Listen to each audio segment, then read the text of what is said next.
नमस्कार, बहुत स्वागत आप सभी का। आप देख रहे हैं भारत की खबर। मैं हूं सौरभ शर्मा और हमारे साथ आज एक स्पेशल गेस्ट है। हमारे साथ हैं एजुकेटर अंकित अवस्थी। आप उनको बहुत सारे मुद्दों पर देखते हैं, बहुत डिटेल में जाके किसी मुद्दे का एनालिसिस करते हैं ये। और आज हम भारत अमेरिका ट्रेड डील पर इनसे इनसाइट्स लेंगे। ये डील हमारे लिए अच्छी है या नहीं है, इस डील में हमने क्या ज्यादा दिया या ज्यादा पाया, इसकी बात हम करेंगे। अंकित, मैं सीधे सीधे आपसे 15 सवाल पूछूंगा और इसमें कुछ पॉलिटिकल क्वेश्चंस भी होंगे, क्योंकि हमारे देश में जो कुछ इस डील को लेकर चल रहा है आज हम वो सारा कवर करने की कोशिश करेंगे। पहली चीज जो पूछी जा रही है, डील में क्या है उससे पहले कि डील की अनाउंसमेंट कौन कर रहा है। तो इस डील को लेकर के ट्रंप सब कुछ अनाउंस कर रहे हैं और हम बाद में उसको सेकंड करते हैं। तो अगर ये ऐसा है तो फिर ये जॉइंट स्टेटमेंट जो थी वो तो बहुत 3-4 दिन के बाद आई थी। ठीक है, तो इसमें जो भी फैसले कर रहा है, क्या वो अमेरिका कर रहा है?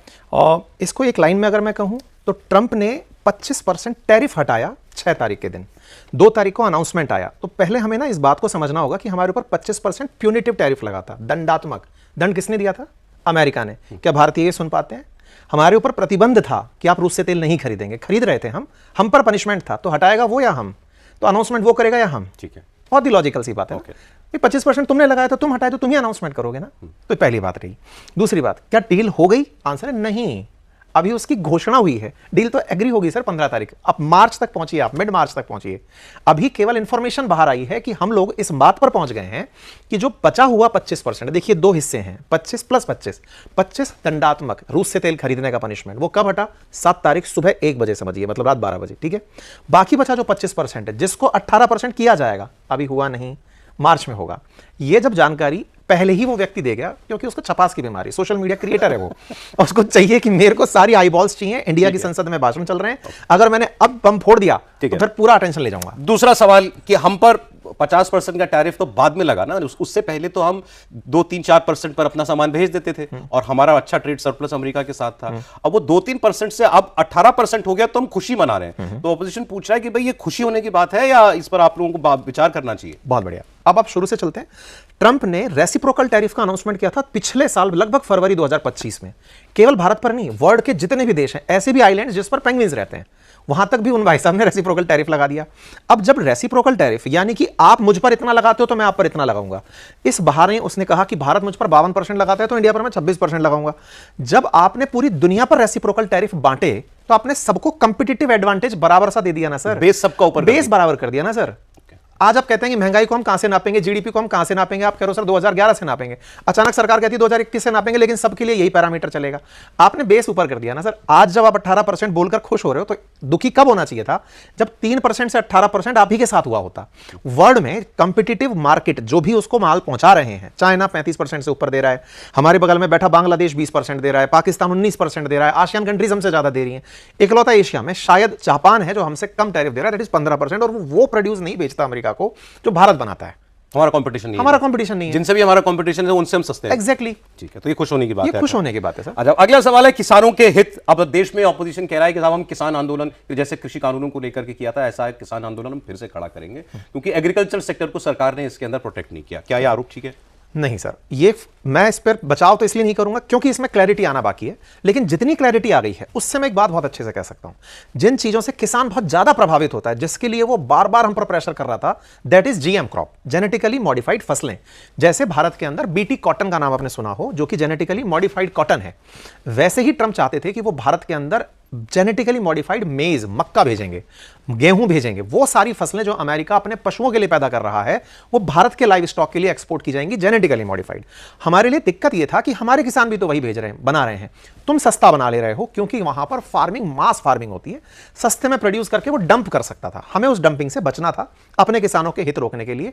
इसी को ध्यान में रखते हुए सरकार ने स्पष्ट रूप से साफ साफ लिखा है प्रमोशन में कि भैया सुनो, हमारे खाद्य फसलों में, हमारे यहां पर मसालों में, हमारे यहां फलों में, हमारे यहां दूध डेयरी उत्पाद में किसी में भी अमेरिकी एंट्री नहीं है। एक और सर मिल्क था जिसके बारे में जिक्र सुना हुआ आपने, वो था नॉनवेज मिल्क। अमेरिका की गाय मीट खाती हैं सर प्रोटीन के लिए, और उनसे निकला दूध हमारे डेयरी में आने वाला था। इस पर भारत में बहुत प्रतिरोध हुआ कि कहीं अमेरिका ट्रेड नेगोशिएशंस में हमें उन्हें मना कर ना ले जाए। मैं यहां पर एक बात ऐड करना चाहूंगा सर, जिसने भी हमारी ट्रेड डील नेगोशिएट की है, he is a tough negotiator.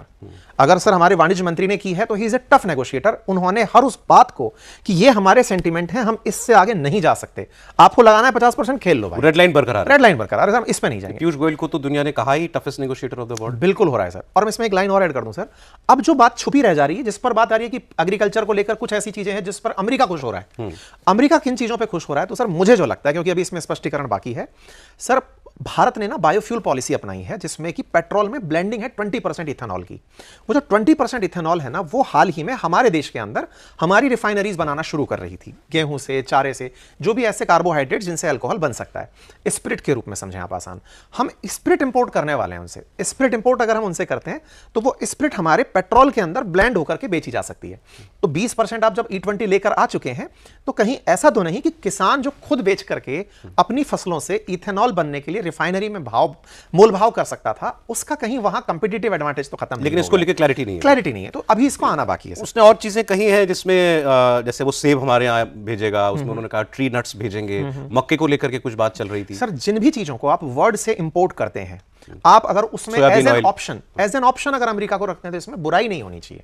India importer है एडिबल ऑयल का, और आप अगर नोटिस करें ना तो प्रधानमंत्री मोदी ने हाल ही में मोटापे को लेकर, मेरे ऊपर भी लागू होता है कि भैया सुनो, वजन कम करना है लोगों को, वजन कम करना है, उस पर कहा जा रहा है कि तेल चाहे 1 चम्मच ही रोज के खाने में कम डालो। 1 चम्मच कम डालोगे, टेक्निकली सेंस ये है कि हमारा एडिबल ऑयल इतना इंपोर्ट हो चुका है कि इसका हमें बिल कंट्रोल करना है। पाम ऑयल से काम चल रहा है सर मेजर कन्फेशनर्स के अंदर, अब उसकी जगह आप सोयाबीन ऑयल एडिबल ऑयल के रूप में उससे ले रहे हैं, तो इसमें सर एक ऑल्टरनेटिव है वो सप्लाई का। अच्छा, आप वैसे भी खरीद ही रहे हो, वैकल्पिक रूप से किसी और से खरीदते थे, इन अभी से भी खरीद, तो इसमें कोई हाई तौबा की बात नहीं है। फिर बात रहेगी रूस से आप तेल खरीदोगे, उन्होंने कहा कि भारत ने कमिट किया है कि भारत रूस से तेल खरीदना बंद कर देगा और हम भारत पर निगाह रखेंगे, अगर भारत रूस से फिर दोबारा तेल खरीदेगा तो हम उस पर वो 25% की पीनल टैरिफ दोबारा से लगा देंगे। आज की तारीख में डेटा ये बताता है कि आपने रूस से तेल खरीदना जो हमारा पीक था उससे आधा कर दिया है, लेकिन बंद नहीं किया है। कहीं कुछ मेंशन है राइटिंग में भारत की तरफ से कि हम नहीं खरीदेंगे रूस का तेल? यहां पर ना सर एक ग्रे एरिया है, एक ऐसी लाइन है जो अनकही है और भारत उसमें टाइम बाय करके बैठा है। मतलब हम चुप रह रहे हैं क्योंकि आपको याद हो सर, पिछले 2 महीने तक ट्रंप, जब तक भारत ने ईयू के साथ ट्रेड डील नहीं की थी, ट्रंप का एक नजरिया था क्या कि मैं इंडिया के साथ हर उस लेवल पर नेगोशिएट करूंगा जहां तक मैं इन्हें पाकिस्तान के बराबर ना ले जाऊं। मतलब एक चिंदी सा देश, उसकी बराबरी हमें कराने के लिए वो लगा हुआ था। भारत ने एक मास्टर स्ट्रोक चला, ईयू से ट्रेड डील की और उनसे बड़ी ट्रेड डील कर गए, mother of all trade deal नाम दे दिया। उससे उसे लगा कि यार मैं तो लॉस्ट हो गया, मेरे पास तो कुछ बचा नहीं। भागा भागा आया, ट्रेड डील को तुरंत अंजाम दिलवाया। सरगई गोर यहां पर पहुंचे और उन्होंने आकर के लगातार मीटिंग्स पे मीटिंग्स करी उस दौर में जब ईयू ट्रेड डील कर रहा था। आपने अगर उस समय की खबरों को ऑब्जर्व किया हो सर, तो बराबर वहां के वाणिज्य मंत्री के बयान आ रहे थे कि इंडिया के साथ ईयू ने ट्रेड डील करके हमें ही पीछे छोड़ दिया है, हम तो उनके लिए ही तो करके प्रतिबंध लगाकर बैठे थे, अपने लिए थोड़ी लगाकर बैठे थे। तो भारत ने उसको यह रियलाइज कराया कि सुनो, तुम्हारा इंतजार नहीं कर रहे हैं। अब रही बात तेल के खरीदने पर अनाउंसमेंट की, तो सर अपेक्षा यह है कि मार्च तक रशिया यूक्रेन युद्ध रुक जाएगा, ऐसा ट्रंप को लगता है और भारत भी यह मानकर चल रहा है कि अगर वो युद्ध रुक गया तो रूस पर से सर ऑटोमेटिक प्रतिबंध हटेंगे, मसला ही खत्म हो और मसला जब खत्म होगा तो भारत ना तो उसका बुरा बना ना उसका बुरा। तो हमने भी कुछ कमिट नहीं किया है, हमने टाइम बाय किया है। और सर रही बात इसकी ना, प्रधानमंत्री मोदी ने ऑपरेशन सिंदूर के बाद ट्रंप से एक लेसन ले लिया है कि सुनो, ये जब बोल रहा हूं तो भैया तुम ही बोलो, हम कुछ नहीं। दूसरा ये कहा जा रहा है कि अब आप अमेरिका से तेल खरीदेंगे, वेनेजुएला से तेल खरीदेंगे, रूस का जो डिस्काउंटेड सस्ता तेल था वो नहीं खरीदेंगे, आपका ऑयल इंपोर्ट बिल $9-10 बिलियन साल का बढ़ जाएगा। क्या वेनेजुएला और अमेरिका का तेल महंगा है? सर देखिए, यहां पर एक बात बहुत समझनी होगी। पिछले समय पर जब बाइडेन थे ना, तो भारत ने रूस से तेल ये कहकर खरीदा था अमेरिका से कि हम तेल क्यों खरीद रहे हैं, क्योंकि अगर हम नहीं खरीदेंगे तो वैश्विक रूप से आपने रूस को, यूरोप को रशिया से तेल खरीदना रुकवा दिया है, तो वो भी अब गल्फ के ऑयल पर डिपेंडेंट हो गया है। तो सर अब जब सभी लोग गल्फ के ऑयल पर आ जाएंगे तो महंगाई बढ़ेगी, इससे अमेरिका का सिक्का बुलंद नहीं होगा। महंगाई बढ़ गई तो लोग आपको कोसेंगे। तो इंडिया ने उनको रिवर्स समझाया, बाइडेन प्रशासन को, कि अगर आपसे तेल खरीदना आपको चाहिए कि दुनिया में महंगाई ना बढ़े, तो हमें रूस से खरीदने दो, जबकि हमें वो बहुत दूर से पड़ रहा है, हमारे ट्रांसपोर्टेशन में बहुत खर्चा आ रहा है, फिर भी हम खरीदेंगे ताकि दुनिया में महंगाई बनी रहे, मतलब महंगाई ज्यादा ना बढ़े।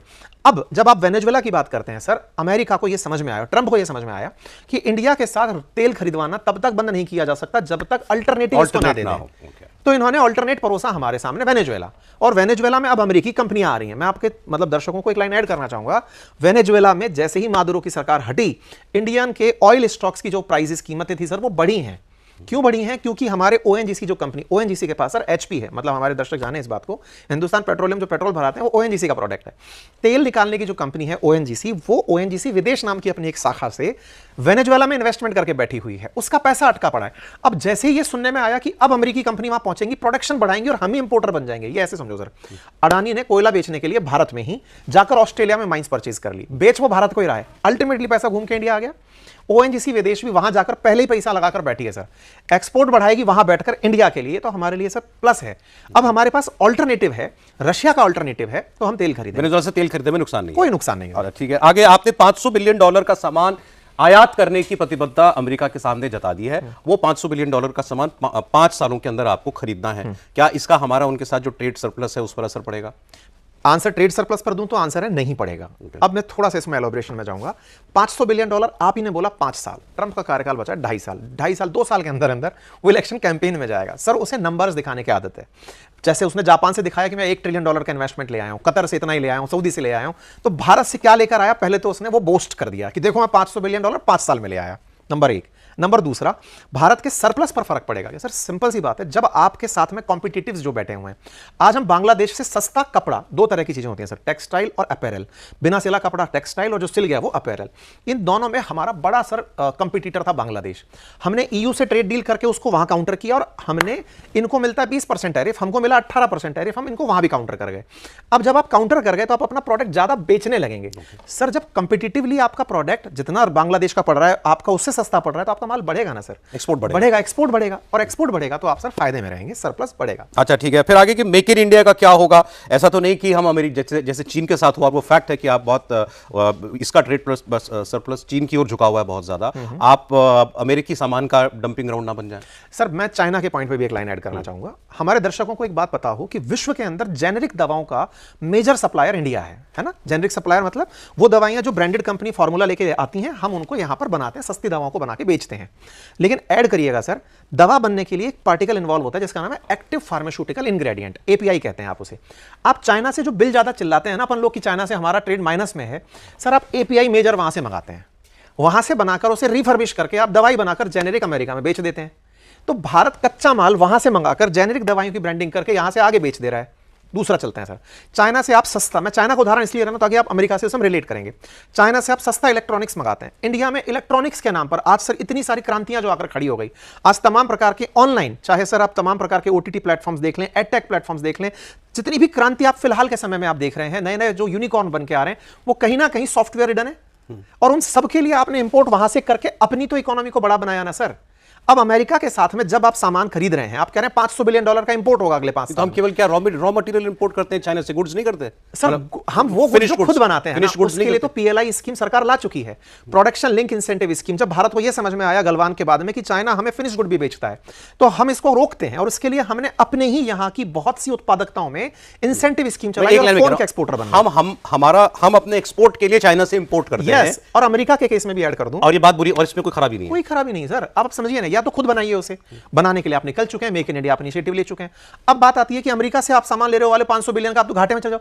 आप ले क्या रहे हो, नजर डालेंगे, आप देख रहे हैं कि भारत में अमेजन और माइक्रोसॉफ्ट ने बेंगलोर में $50 बिलियन का हाल ही में एआई के लिए इन्वेस्टमेंट अनाउंस किया है। सर उसकी जो मशीनें आने वाली है ना, वो मशीनें अमेरिका से आ रही हैं।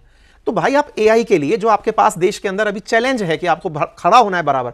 अभी सर अपन जिस समय बात कर रहे हैं, इस समय हेडलाइन चल रही है कि दिल्ली के अंदर एक एआई समिट होने वाली है, होटलों की कीमतें 30-30 लाख रुपए तक चली गई हैं पर नाइट के। सर भारत एआई के लिए बहुत बड़ा वो है, मार्केट है सर। अब भारत जैसे मार्केट को अमेरिकी कंपनियां ग्रैब करना चाहेंगी, और हम बोल रहे हैं आओ तुम्हारा इन्वेस्टमेंट है, हमारे यहाँ एफडीआई आएगा, डॉलर आएगा। अब हमको माल खरीदना ही था, हमारे पास 2 विकल्प थे, चाइनीज माल खरीदें या अमेरिकी माल खरीदें। हम बेस्ट क्यों ना लें, अमेरिकी लेंगे, एनवीडिया क्यों ना लें। ठीक है। क्या जो डंपिंग ग्राउंड बन जाएगा भारत अमेरिकी सामान का, ये इसलिए भी क्योंकि ट्रंप ने कहा कि अमेरिका, भारत में अमेरिका के हर सामान पर अब जीरो ड्यूटी होगी, जीरो टैरिफ होगा। सर ये एग्जरेटेड लाइन है, जीरो टैरिफ, ये पॉसिबल, प्रैक्टिकली पॉसिबल नहीं है। आप अगर जीरो टैरिफ लगा भी दें, मैं इसको सर और फनी अंदाज में लेता हूं, हालांकि थोड़ा सा ये लाइन से हटके जाएगा। अमेरिका का सर डंप भी बहुत हाई क्वालिटी टेक्निकल प्रोडक्ट है, ऑल्दो हमें नहीं लेना है, लेकिन मैं बोल रहा हूं डंपिंग चाइना के लिए यूज किया जाता है। हर सामान पर जीरो टैरिफ पॉसिबल नहीं है सर, कि हमने ऐसी डील की हो। वो नैपकिन और ट्यूबलाइट नहीं बनाता है सर, वो जो बनाता है अमेरिका, वो टेक्निकल गुड्स बनाता है, और उनकी हमें जरूरत है, हमारी इकोनॉमी को बड़ा होने के लिए जरूरत है, ये हमें समझना है। और जिन चीजों में डंप का डर था, एग्रीकल्चरल गुड्स, उसमें साफ कह दिया कि हम इंपोर्ट नहीं करने वाले हैं। ठीक है। अब सवाल ये कि हमारी स्ट्रेटेजिक ऑटोनॉमी का क्या, आप ट्रंप कहता है इससे तेल खरीदो तो खरीदते, और ईरान से मना किया तो बंद कर दिया, पहले वेनेजुएला से खरीदते थे, उसने मना किया तो बंद कर दिया, चाबहार का पोर्ट पे आपने एग्जिट ले लिया है। तो ट्रंप के सामने भारत अपनी स्ट्रेटेजिक ऑटोनॉमी लूज कर रहा है। सर ये बहुत अच्छा प्रश्न है, और इसको हमको समझना ऐसे होगा। दुनिया में 1991 में विशेष रूप से भारत ने एक परफॉर्मा अपनाया था जिसको एलपीजी रिफॉर्म कहते हैं, लिबरलाइजेशन, प्राइवेटाइजेशन, ग्लोबलाइजेशन। आम भाषा में ग्लोबलाइजेशन को वैश्वीकरण कहते हैं, अर्थात वसुधैव कुटुंबकम, भारत ने विश्व को परिवार मान लिया, दुनिया भर की कंपनियों को भारत आने दिया। ठीक है, अब उल्टा चलते हैं सर।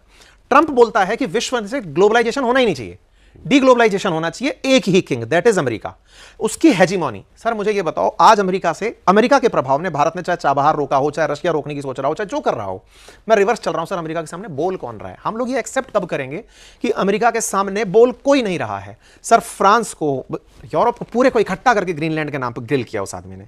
कनाडा को पकड़ के बोलता है कि सुनो तुम्हें गवर्नर बना दें, मतलब तुम्हें 51वां राज्य बना लें। ये समझने वाली बात है कि देश को पहले यह पता चले कि ग्लोबल परिप्रेक्ष्य में इस समय ट्रंप नाम का एक व्यक्ति है जो बहुत अलग माइंडसेट के साथ दुनिया में आया है। मतलब जैसे कोविड अपने आप में एक एरा था ना सर, आने वाले टाइम में ट्रंप एक डिजास्टर के रूप में ट्रीट होगा। और लोग ट्रीट करेंगे कि यार सुनो, वैश्वीकरण की पुनर्व्याख्या लिखी जाए। सोचो सर, वो 66 ऐसे ऑर्गेनाइजेशन से बाहर हो गया जो वैश्वीकरण को बढ़ावा देते थे, यूएन के आधे से ज्यादा चीजों से बाहर निकल गया। सोचो सर, डब्ल्यूएचओ चीज जैसी चीज, हमने दुनिया से बेहतर डील किया ट्रंप को। सर हमने बहुत पेशेंस के साथ डील किया, क्योंकि हम जल्दबाजी पहले करके नुकसान भुगत चुके थे। मैं एक चीज ऐड करूं सर, शुरुआत में इंडिया ने जब अमेरिका के राष्ट्रपति के साथ मित्रता पुरानी वाली चाहिए, प्रधानमंत्री मोदी फरवरी में मिलने गए, अब उनका 1 साल होने जा रहा है, मिलने गए, हमने सोचा कि मित्र आया है हमारा, लेकिन सर हमको समझ में आ गया कि यह आदमी अब बैटिंग के मोड में आया है, कुछ ऐसा करेगा तो इसको अपनी सनक मिटाने में काम लेना है, उसका अपना एक प्लेजर है। उसके बाद हमने साइलेंस अपना लिया। ऑपरेशन सिंदूर के बाद हम चुप हो गए कि ठीक है, अब तो बोल रहा है, बोलता रहे। दुनिया उसके साथ ताली बजा रही थी, वाह ट्रंप, इसको नोबेल मिलना चाहिए, नोबेल मिलना चाहिए। जब उसने उन्हीं को काटना शुरू किया, अब सर भाग आए भारत के पास। यूरोपियन यूनियन ने क्या किया सर? यूरोपियन यूनियन वही थी ना जो उसके साथ कह रही थी, वाह ट्रंप वाह, आपने रशिया के चक्कर में इंडिया को कह दिया कि तुमसे तेल नहीं खरीदो। सबसे पहले वही भगे आए, क्योंकि उन्हें लगा कि ये तो उनको साथ लेकर के उनका ग्रीनलैंड छीन रहा है। जिनको साथ लिया उनका ग्रीनलैंड अगर छीन रहा है, तो ये तो सर उनको भी समझ में आया कि ये आदमी किसी का सगा नहीं है। और इस पे बात सर किसिंगर की आपको एक लाइन याद रखनी होगी, अमेरिका के पूर्व एनएसए थे, वो कहते हैं कि अमेरिका का ना कोई परमानेंट मित्र है, ना कोई परमानेंट शत्रु है, अमेरिका के परमानेंट इंटरेस्ट हैं। जब इंटरेस्ट है तो सर इसमें सोचने की बात क्या। रही बात भारत की, भारत को सर ये, जैसे आपको कहते हैं ना सर, हम लोग स्टूडेंट्स को जब बात करते हैं तो कहते हैं बेटा अगर कभी सामाजिक समारोह में आपकी बेइज्जती हो जाए ना, तो उस पर रिप्लाई मुंह से मत देना, करके देना, आपके काम बोलने चाहिए। मैं यहां पर ऐड करूंगा सर, भारत को अगर हल्का सा भी इसमें गुरेज लग रहा है ना, हमारे सत्ता पक्ष विपक्ष एक दूसरे के साथ खींचातानी ना करें, एक यूनाइटेड रूप से बोलें कि ठीक है आज जो हुआ ठीक है, मानो सर इस बात को कि हुआ ना, अमेरिका ने बोला ना, हमको बोलने से रोका ना, कोई बात नहीं, एक दिन हम अमेरिका को पछाड़ेंगे। सर हम कहां से निकलकर, हम गुलाम थे 200 साल तक, वहां से निकलकर दुनिया की चौथी अर्थव्यवस्था तक बैठे, इनकी हवाएं नहीं खिसकती होंगी सर। इतनी सारी डील्स, और उससे पहले अभी जस्ट ईयू की डील। सर 75 साल में अब दुनिया की चौथी बड़ी अर्थव्यवस्था बनकर बैठे हैं, कुछ तो सेंस है ना इंडिया के पास। और जब वो सेंस है ना, तो अमेरिका को पता है सर ये सेंट मार्टिन की कहानी क्या है, बांग्लादेश के नीचे सेंट मार्टिन चाहिए क्यों उसे, वो बहुत आगे की सोच के चल रहा है। कल को इंडिया बहुत बड़ी पावर बन गया तो बगल में कुछ तो हो जहां से मैं इसको दबा सकूं। ठीक है, चागोस क्यों नहीं छोड़ना चाह रहा है कि अरे इंडिया को कैसे रोकूंगा। इंडिया को अभी जापान की तरह करना चाहिए सर। जब सेकंड वर्ल्ड वॉर जापान हारा था ना, तो सर उसने तत्काल प्रभाव से डिफेंस पर खर्चा कम किया। मैं ये नहीं कह रहा अपन नहीं खर्च करें, अपन करें क्योंकि हम वैश्विक शक्ति हैं। उसने तत्काल प्रभाव से चुप होना सीखा और सिविक सेंस सीखे, और कहा कि बेटा दुनिया को बताएंगे कि हम हैं क्या। उठ करके तीसरी बड़ी अर्थव्यवस्था बन के बैठ गया। इंडिया को भी ना सर हर तरह से खून की घूंट पीनी चाहिए कि ये बेइज्जती है, लिखा जाए उसे कि वैश्विक बेइज्जती है, कर ली सर। आओ सब भारतीय मिलते हैं, हम भारत के हर व्यक्ति को सबल बनाते हैं, वापस से इंस्पायर करते हैं इंडिया को कि खड़े हो जाओ सब लोग मिलकर के, मेक इन इंडिया से भारत को दम से लेकर आगे चलेंगे। हर नेता मिशन बनाए कि यार इस क्षेत्र के अंदर ये चीज बनती है, चलो सस्ता बनाते हैं। एम्प्लॉयमेंट इस तरह से दिया जाए, सरकारी नौकरी पहचान पाने के पीछे जो दौड़ रही है, जवाब जबान से नहीं, काम से, काम से दे सकते हैं सर, हम सबसे दे रहे हैं, दे रहे भी हैं। अंकित, बहुत सारे सवालों के जवाब मिले आपसे बात करके, और कई चीजों पर एक नई इंसाइट, एक नई तरीके का पॉइंट ऑफ व्यू भी मिला। तो अंकित को बुलाते रहेंगे, आमंत्रित करते रहेंगे ताकि इनके विचार आप तक पहुंचते रहे। बहुत शुक्रिया, thank you so much sir, thank you. आप देख रहे थे भारत की खबर, आज इतना ही।